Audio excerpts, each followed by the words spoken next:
উনি ফিরতেই হবে ওনাকে।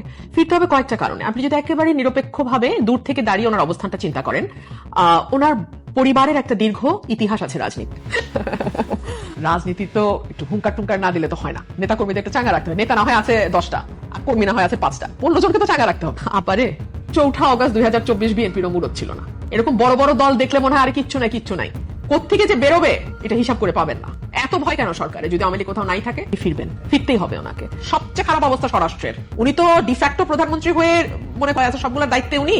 ব্যাপারটা এরকম না। উনার মন্ত্রণালয় কিন্তু ডুবে গেছে, এবং উনি যদি ফিরে আসে সবচেয়ে বেকায়দায় পড়বে সরকার। না পারবে ফাঁসি দিতে, আমাকে আপনারা খারিজ করে দিতে পারেন, ট্যাগ দিতে পারেন, অমুক তমুক বলতে পারেন, গালাগালি করতে, আমার কিচ্ছু যায় আসে না। হাসিনার আমলে আমাকে বহুত গালি খাইতে হয়েছে, আমার কিচ্ছু যায় আসে না। আওয়ামী লীগকেও বলবো কান পাতেন, মানুষ কি বলে বোঝার চেষ্টা করেন। ডিসেম্বরে ফিরবেন কিনা আমি জানি না, তবে আমি একজন রাজনৈতিক ক্ষুদ্র কর্মী হিসেবে যেটা বুঝি, এবং একটা দীর্ঘ ত্যাগের মধ্যে দিয়ে তার পরিবারকে যেতে হয়েছে। ইনফ্যাক্ট তিনি তার পুরো পরিবারকে হারিয়েছেন এই রাজনীতির কারণেই।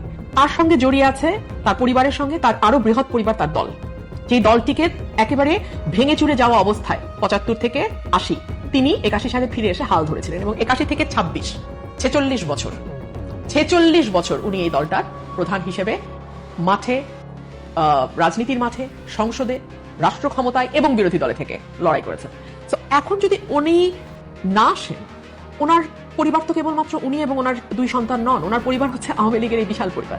তো এই কোটি কোটি নেতাকর্মী, সমর্থক, ভোটার, ধরেন নেতাকর্মী বাদ দিলেন, 2 হলো ওনার পরিবার এবং ওনার ব্যক্তির যে ত্যাগ এই রাজনীতির পেছনে, সেটা কোথায় যাবে? 3 হলো ওনার বয়স হচ্ছে, আল্লাহ না করুক ওনার স্বাভাবিক মৃত্যু যে কোনো দিন হতে পারে। বিদেশের মাটিতে যদি ওনার মৃত্যু হয়, that is the end of the story. মানে ওনার রাজনৈতিক জীবন, ওনার দলের ভবিষ্যৎ, সবকিছুর উপরে that will be the last nail in the coffin. So আমার মনে হয় এগুলো আমি যেমন মানে দূর থেকে দেখে হিসাব করি একজন রাজনৈতিক কর্মী হিসেবে, আমি চিন্তা করে আসা না আসার মধ্যে এটা কি উনিও নিশ্চয় করেন। আর উনি ফিরে আসলে সবচেয়ে বেকায়দায় কারা পড়বে আপনি বলেন তো?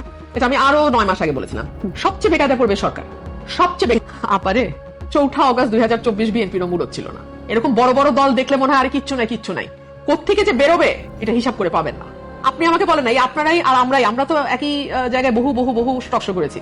4 আগস্ট 2024 বিএনপি কই ছিল?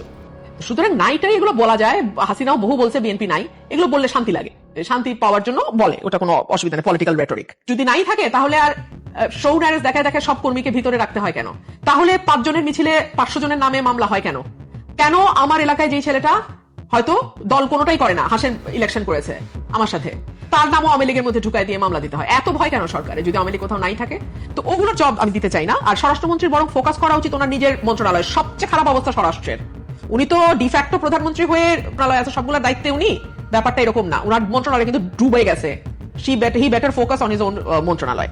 তো যাই হোক, আমি যেটা বলছিলাম যে ওনার এই সকল কিছুর হিসাব ওনার কাছেও নিশ্চিত আছে, এবং উনি যদি ফিরে আসে সবচেয়ে বেকায়দায় পড়বে সরকার। না পারবে ফাঁসি দিতে, না পারবে কারাগারে নিয়ে নিরাপদ।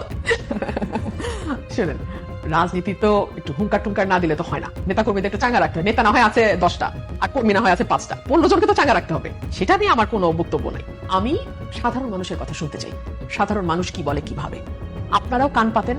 আমি পলিটিক্যাল পার্টি সবগুলোকে বলবো আপনারা কান পাতেন, আপনারা দেখেন সাধারণ মানুষ কি বলে।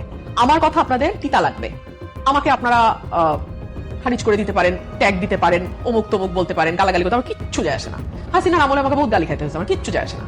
কিন্তু মানুষ কি বলে এটা কান পাতেন। কেন পাতেন? আমি এনসিপি কেও বলবো, বিএনপি কেও বলবো, জামাতকেও বলবো, কারণ মানুষকে ঘিরে আপনাদের কাজ। আর আওয়ামী লীগকেও বলবো কান পাতেন, মানুষ কি বলে বোঝার চেষ্টা করেন। আপনারা যে যখন ক্ষমতায় থাকে সে কিন্তু মানুষের পালসটা বুঝতে ঘটে। তো সে কারণে আমি বলবো প্রত্যেকটা রাজনৈতিক দলকেই মানুষ কি বলে শোনেন, গণপরিবহন ব্যবহার করেন, রাস্তায় হাঁটেন, দুটো মানুষের সাথে কথা বলেন। আর কিছু না হোক ফেসবুকে দেখেন অনেক ছোট মোবাইল জার্নালিস্ট আছে, তারা কিন্তু ঠাস করে একে তাকে ধরে বাইট নেয়, কথা শুনে, দরবারহীন মানুষের কথা শুনেন, তাহলে বুঝতে পারবেন মানুষ কি চায়।